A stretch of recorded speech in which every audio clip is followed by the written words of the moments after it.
This is Ashburn, Virginia.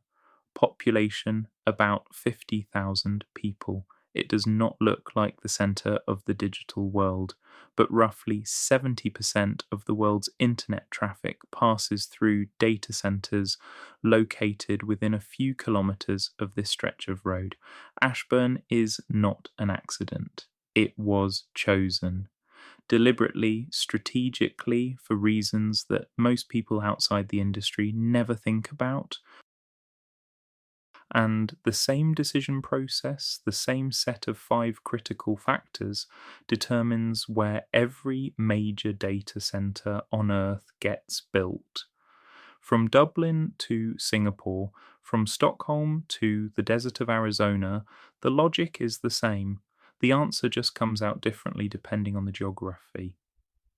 Today, I am breaking down the five factors that determine where a $1 billion data center gets built and why getting even one of them wrong can kill a project before it starts.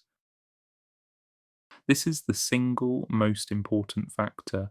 A large data center consumes 50 to 200 megawatts of electricity continuously 24 hours a day. Some hyperscale campuses draw over a gigawatt, which is the output of a nuclear power station. The site must have access to reliable, high capacity grid power at a competitive price, ideally from multiple independent substations for redundancy. A 1 cent difference in electricity price per kilowatt hour translates to millions of dollars per year in operating cost for a large facility. This is why Virginia, with its historically low industrial power rates and reliable grid, attracted the first wave of hyperscale construction. It is also why the Nordics, with abundant hydroelectric and wind power, have become a major destination. But power is becoming the bottleneck. In Virginia, data center electricity consumption already accounts for nearly 40% of the state's total. Utilities are scrambling to build new generation capacity. Grid connection queues have stretched to years. Some operators are now building their own power plants on site rather than waiting for the grid. A data center without fiber connectivity is just a building with expensive heating. The site must be close to major fiber optic backbone routes, internet exchange points, and ideally multiple carrier neutral meet me rooms where networks interconnect. This is another reason Ashburn dominates. It hosts some of the largest internet exchange points in the world, including those operated by Equinix. Being physically close to these exchange points reduces latency, which matters enormously for financial trading, real-time AI inference, and cloud services. For edge data centers, which serve content to local users, the site must be close to the population it serves. For hyperscale facilities focused on storage and training, proximity to users matters less than proximity to power and fiber. Every watt of electricity that enters a server becomes heat. Removing that heat consumes a significant portion of total facility power. In a cool climate, free cooling systems can use outside air to cool the facility for most or all of the year, dramatically reducing energy consumption and cost. This is why Ireland, the Netherlands, the Nordics, and the Pacific Northwest became data center magnets.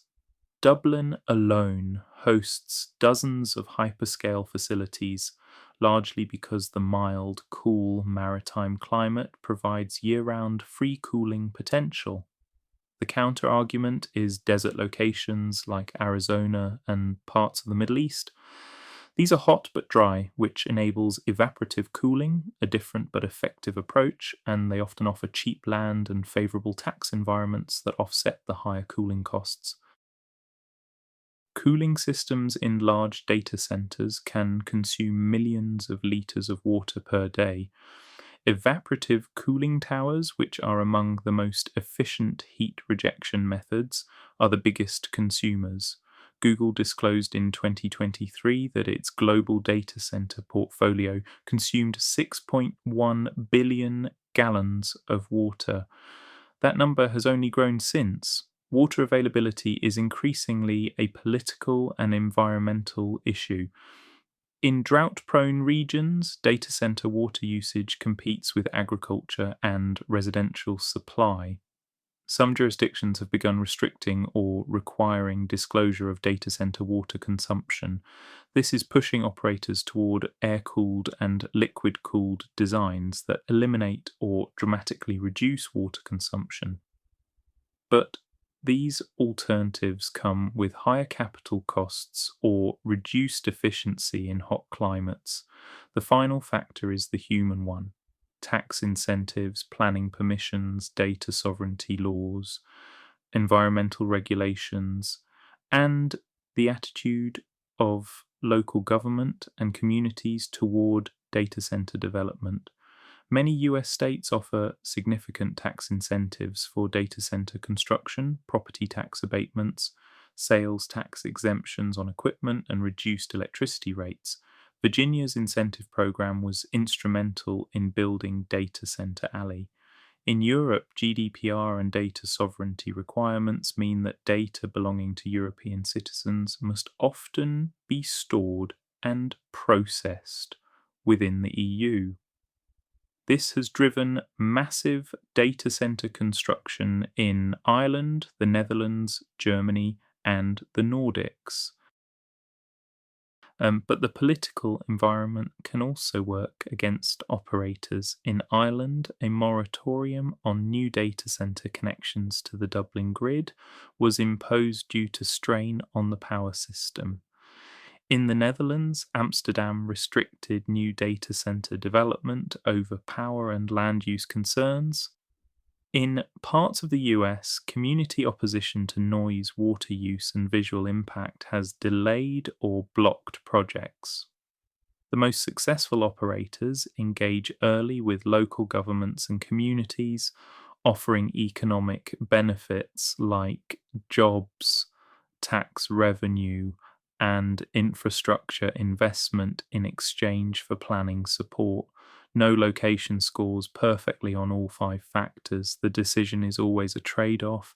Virginia has connectivity and regulatory support but is running out of power capacity. Dublin has climate and connectivity but faces a grid moratorium.